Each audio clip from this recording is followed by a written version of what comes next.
Hello again. Today we're going to talk about Aristotle's Nicomachean Ethics. You read books 1 and 2 from the Nicomachean Ethics. Now, just some background. We're not entirely sure why Aristotle's Ethics in this version is called the Nicomachean Ethics. It could be one of two things. It could be that Aristotle wrote this for his son. He had a son named Nicomachus. It could also be that Aristotle's son collected these lecture notes, and he was the editor of them, which was very common practice at the time. And when that would happen, they would actually put their name in the title, so you know who was the editor. So, interesting fact. Now, in Book 1, you find out that every art and every inquiry, and similarly every action and pursuit, is thought to aim at some good. Well, let's think about that. Why are you listening to me right now? Are you listening to me right now because you want to do well in this course? Well, why do you want to do well in this course? Do you want to do well in this course so that way you can graduate? Well, why do you want to graduate? Maybe you want to have a certificate, a BA, a BS, what have you, so that you can get a job. Well, why do you want to get a job? Well, you need money. Well, what's money for? I mean, money's instrumental, right? You want money to buy food, car, blah, blah. Oh, wait, why do you want a car? So you can get to work. Oh, okay. Do you see that this could get very circular very quickly if it were the case that there were no point to any of it? Well, Aristotle is telling us that there is a point. The point is the human good. The human good is eudaimonia, or flourishing, or happiness. We ancient scholars are often remiss to call it happiness simply because our notion of happiness is all about pleasure. Aristotle's notion is far more complicated. It's about well-being.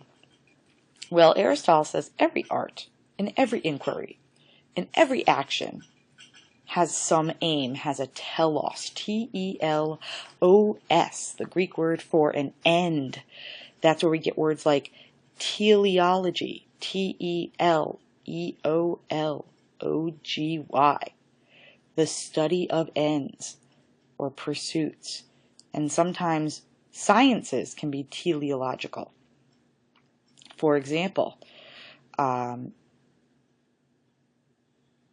if you have a science like evolution, and it talks about things like adaptation and every organism's desire to perpetuate the species, and these are all very goal-directed ways of speaking of things.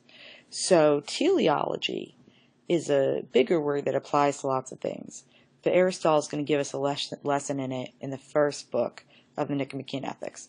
And he's saying pretty much everything that we do has a point, has an end.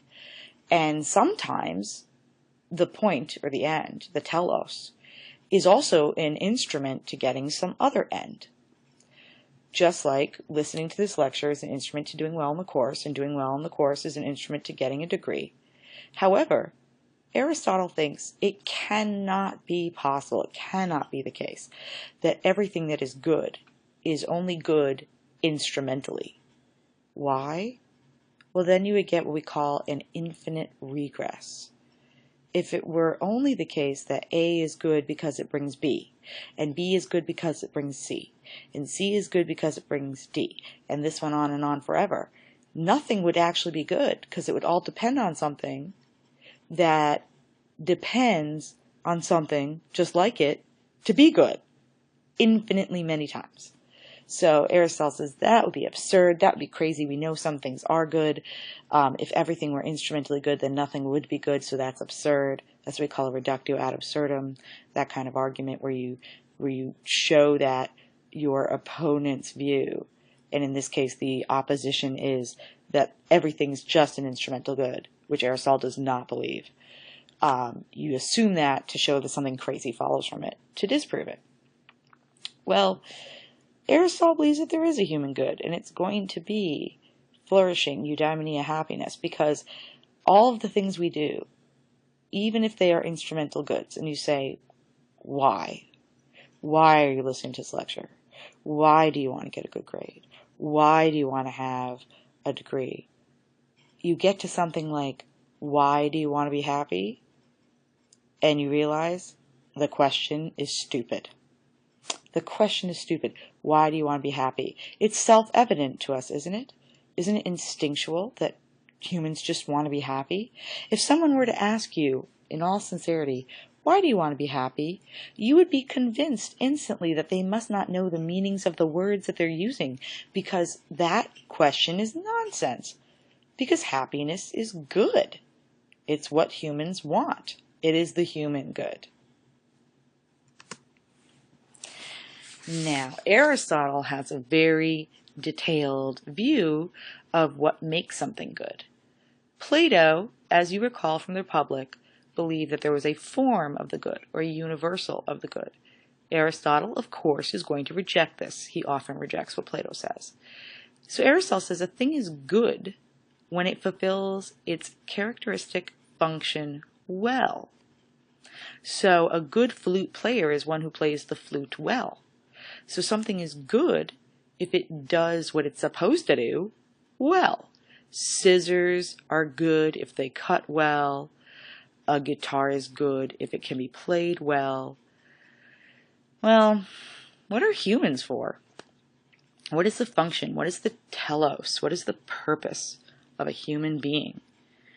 Well, the function of a human being must be unique to humans. That's the first thing Aristotle says. Whatever the function is, it's got to be unique to us. That's why we're different from other things. Life and perception are shared by other organisms. Animals have life.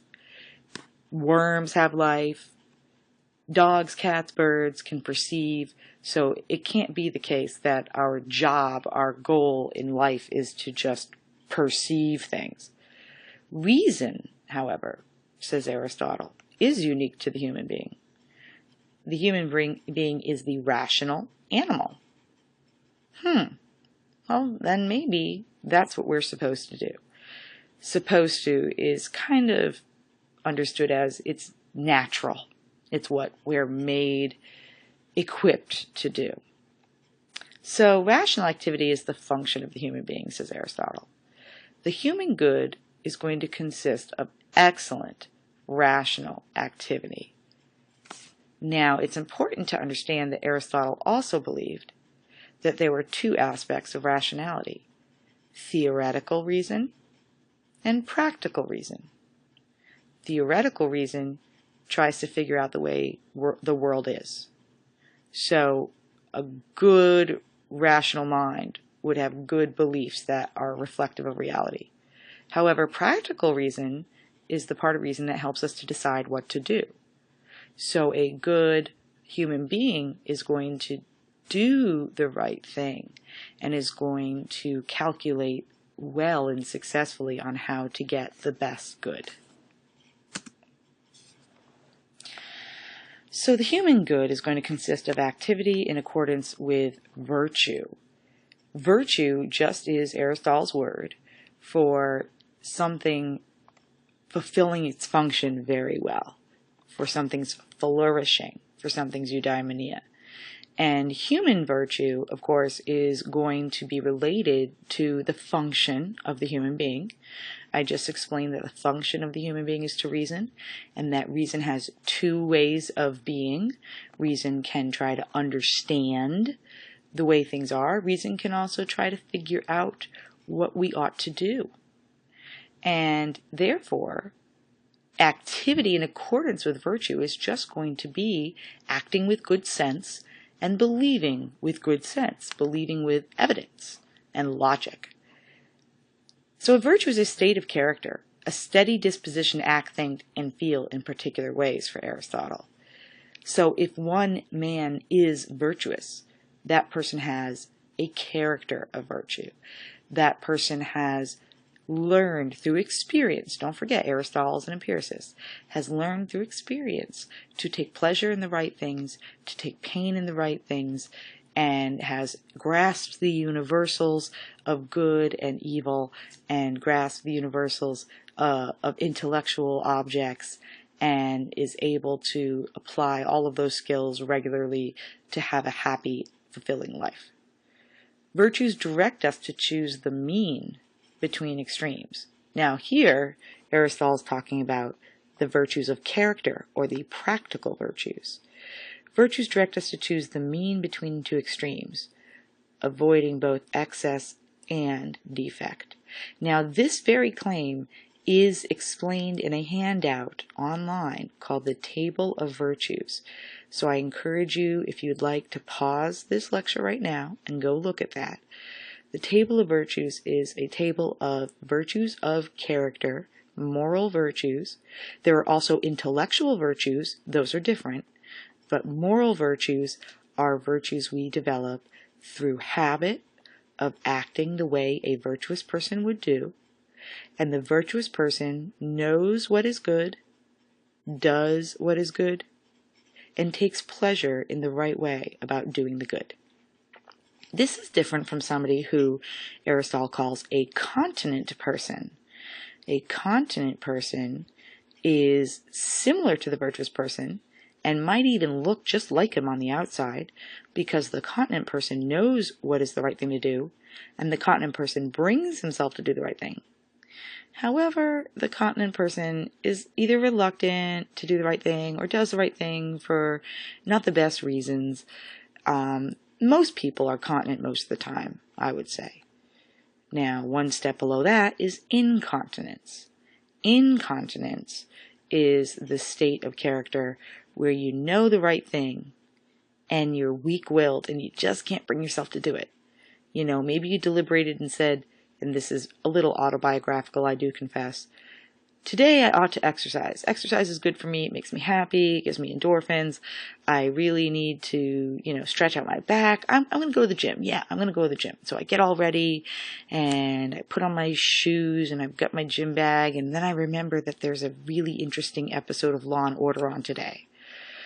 And I think, well, I'm just going to look to see what it is. Bad move. And eventually, as you know, how the story is going to end. I don't go to the gym.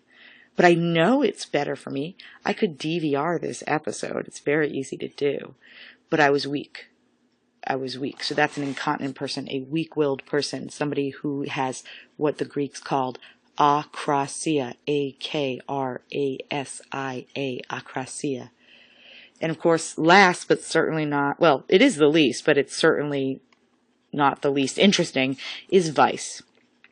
Vice, of course, is doing the wrong thing all the time, never feeling appropriately about the right thing. And this is what's interesting for Aristotle. Vice is ignorant of the good. Now you might ask, wait a second, how can vice be worse than incontinence if vice is ignorant? It doesn't know any better. Well, there's a way of being ignorant where it is actually blameworthy. You can be ignorant in the sense that, you didn't know that something was, the way it was. You were not informed of all the facts. That's totally different from being ignorant in the sense that we think of when somebody's racist or sexist. I mean, that's a different kind of ignorance. That's a global kind of ignorance. That's an ignorance of what is the good, and Aristotle doesn't have any sympathy for that. So the incontinent person is a little better than the vicious person, because the incontinent person at least grasps what the good is. They just fail to perform it. So Aristotle does distinguish between moral virtues and intellectual virtues. However, this distinction is not going to be a perfect distinction, because as I just described, the four character types, the difference between virtue, continence, incontinence, and vice, knowledge, whether you know the good or not and how you know it or not, is going to depend which character type you have. So in closing for this lecture, Aristotle is interested in the good life. The good life consists of excellent rational activity. Good life is another way of saying flourishing, doing well, eudaimonia. Eudaimonia requires us to have rational activity that is excellent. We should be thinking well, believing well, calculating well, and acting well, because we act based on how we think and how we reason. Aristotle is what we call a motivational internalist. He is a motivational internalist of the weak sort. What that means is if you believe something is good, you will feel somewhat motivated to preserve it or to pursue it. Now, it doesn't mean that you're going to, because obviously the incontinent person believes something is good and fails to do it, but they are slightly motivated on Aristotle's view. So it's not that they have no motivation at all. So excellent rational activity is going to be both thinking right and doing right, because if you have the exact, precise beliefs about what is good and what is not good, those beliefs will move you successfully to doing the good and avoiding the bad. So here's another quote from Aristotle. If happiness is activity in accordance with virtue, it is reasonable that it should be in accordance with the highest virtue, and this will be that of the best thing in us. The activity of this, in accordance with its proper virtue, will be perfect happiness. Now, what is our highest virtue? Well, it's going to be something to do with the intellectual part of reasoning. Contemplation, study, the life of study, just relishing in what you actually know. This is why Aristotle had a very cognitive view of God. Aristotle actually believed in a God, but it was nothing like what we know. For Aristotle, God he called nous, N-O-U-S, nous, which is really thought or intellect. And Aristotle believed that this is the cause of everything, the order of the universe, nous. And what does nous do? Well, it thinks. And what does it think? What is its object? Well, it's the best thing ever, so it's going to think about the best. What is the best thing? I just said it, nous. So for Aristotle, God is thought thinking itself. Think about that for a second. Thought thinking itself. God is perfectly knowledgeable, perfectly wise. God is going to spend his time thinking about the best things. That happens to be him. God is thought thinking itself.